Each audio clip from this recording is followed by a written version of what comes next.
for all of us as humans. We can't act different if we don't think different. Do you perform well when days pass in between and you haven't sold a house and you're driving to work every day and your goal is to sell a house? How's it feel?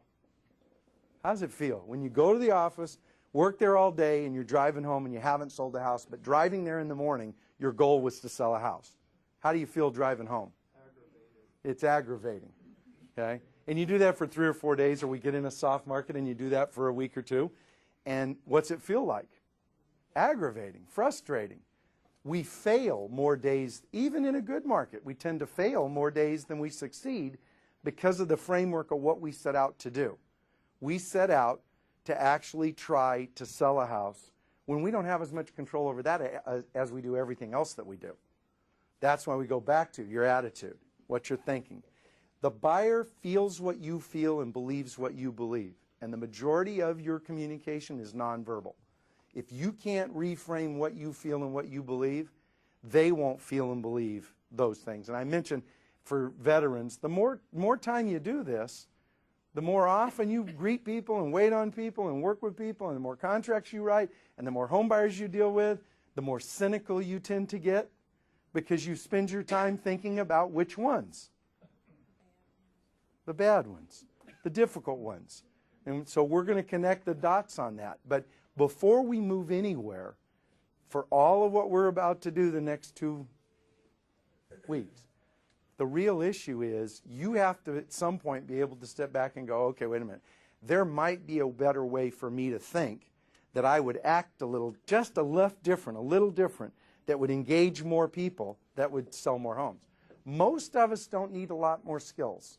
We just don't get to use our skills on enough people. Because the buyer who's really interested that hits your models, do they just walk up and want to talk to you? Who talks to you the easiest in the models? The ones that don't want to buy, the lookers, the other builder, they'll all talk to you. The one that really is interested and really wants to buy a home, what do? Don't they come in the office and like a sucker fish, right? It's to the wall and out the door. Don't make eye contact. Make sure I don't look and make eye contact with the salesperson. They come back and find you when they're ready to buy. And when that happens, how much impact do you have on writing more orders, more contracts, selling more homes? You're not engaging them early enough to actually have a conversation, to build a relationship where you get to do the things that you do and do well to help convince them this is the place to be. They slide away from us too easily.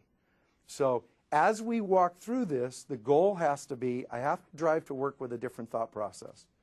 What do I control? What can I drive to work now today, hit my sales office, and actually control? Because I can't control whether I write a contract or not.